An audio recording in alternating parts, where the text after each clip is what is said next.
আমি তাকে প্রণাম করি। এই নিয়ে একজন উচ্চ মার্গের সাধক ছিলেন, উনি গান লেখছে, অন্ধে কি আর বুঝতে পারে প্রদীপের ঠিকানা, সকলে কি বুঝতে পারে চিকন বানের রচনা। অন্ধে কখনো প্রদীপের ঠিকানা খুঁজে পায় না। তো ভক্তিবিহীন জীব ভগবান কাছে থাকলেও সে ভগবানকে কোনোদিন চিনতে পারে না। বলো না গো রাধে রাধে। কথাটা কি বুঝতে পারছি তো?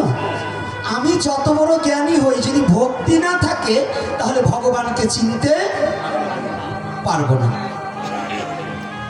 দুর্যোধন কৃষ্ণ যে কে এটা চিনতে পারে। এই যে মুসলমান বাবারা যে কয়জন আসছে, নবীর চাচাই তো নবীরে চিনতে পারে না, আবু জাহেল জানছে নাকি? আরে কথা বলেন না কেন? এই কলির যুগের ভগবান নিমাইরে চিনতে পারে নাই ওনার বংশধররা। কি পণ্ডিত মশাই, তারাই নিমাইয়ের সাথে হিংসা করছে। আর আজকে দুর্যোধন যদিও কৃষ্ণের কাছে, কিন্তু কৃষ্ণকে চিনতে পারে না। ওর কয়েকটা জিনিস খারাপ, ওর চরিত্র খারাপ, ওর বুদ্ধি খারাপ, ওর ভাবনা খারাপ, ওর মন খারাপ। এতগুলো খারাপ নিয়ে ভগবানকে চিনা যায়? এত সহজ ভগবানকে চিনা, ভগবানকে ভালোবাসে এত সহজ।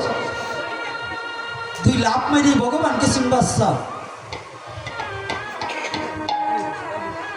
এত সহজ না।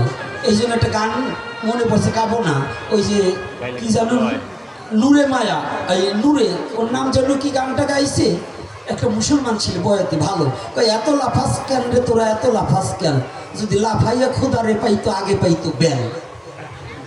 এই যে আমাদের সাধুরা যা লাফালাফি করি, এত লাফাইয়া ঠাকুরকে পাওয়া যায় না। ভগবানকে যদি পেতে হয় নিরজনে বসে মনের আকুলতা বেকুলতা দিয়ে ভগবানকে ডাকতে হয়। মনে মনে আকুলতা বেকুলতা দিয়ে ভগবানকে ডাকতে হয়, তবে যদি ভগবানকে পাওয়া যায়। তো আজকে যুধিষ্ঠির কৃষ্ণ, দুর্যোধন মনে মনে চিন্তা করছে কৃষ্ণকে কি দিয়ে। শকুনি এসে বলছে, প্রত্যেকটা সংসারে একটা শকুনি থাকে, প্রত্যেকটা বাড়িতে একটা শকুনি থাকে, প্রত্যেকটা গ্রামে একটা শকুনি থাকে, থাকে না? থাকে কিনা বাবা? এগুলো ঝগড়া লাগাই বেড়াবে। আর মায়েদের মতো জটিলে কুটিলে প্রায় সংসারে 2-4টা আছে, আছে তো?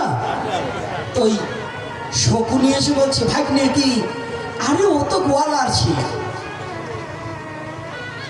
মায়ের ঘরে খেয়েছে একটু দুধ ছানা মাখন, আর কি খেয়েছে, ওকে রাজ খাবার দিয়ে নিমন্ত্রণ করো, ওকে খাইয়ে ভুলিয়ে দাও। যদি খাইয়ে ভুলিয়ে দিতে পারো তাহলে ও তোমার পক্ষে গেলে পঞ্চপাণ্ডবকে নিঃস্ব করা কোনো ব্যাপার না। এই পিছনে কেন একটু মোবাইলে কথা বলতে নিষেধ করে, একেবারে কানের কাছে।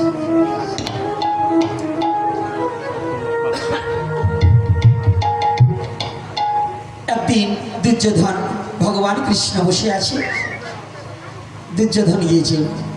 ভগবান হলেও লীলার ক্ষেত্রে দুর্যোধন বয়সে বড়, ভগবানের উপরে বয়সে মহত্বে কেউ নেই, শক্তিতে গুণে কেউ নেই, কিন্তু লীলার ক্ষেত্রে কে বড়?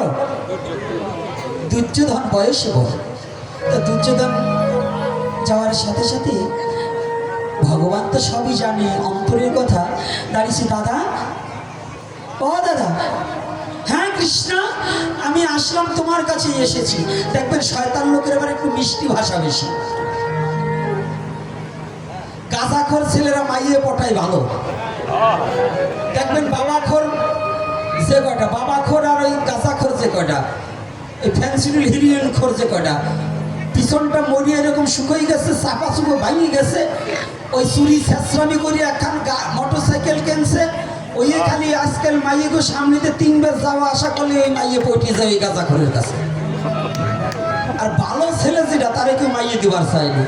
এখন একটা ভক্ত ছেলে এই যে এইগুলো 3 পর আছে, ওকে বিয়ে দিবার চান, মাইয়ে পাবেন না। আর গাঁজাখোর নিয়ে খাড়া করেন, দেখবেন মাইয়ের অভাব নেই।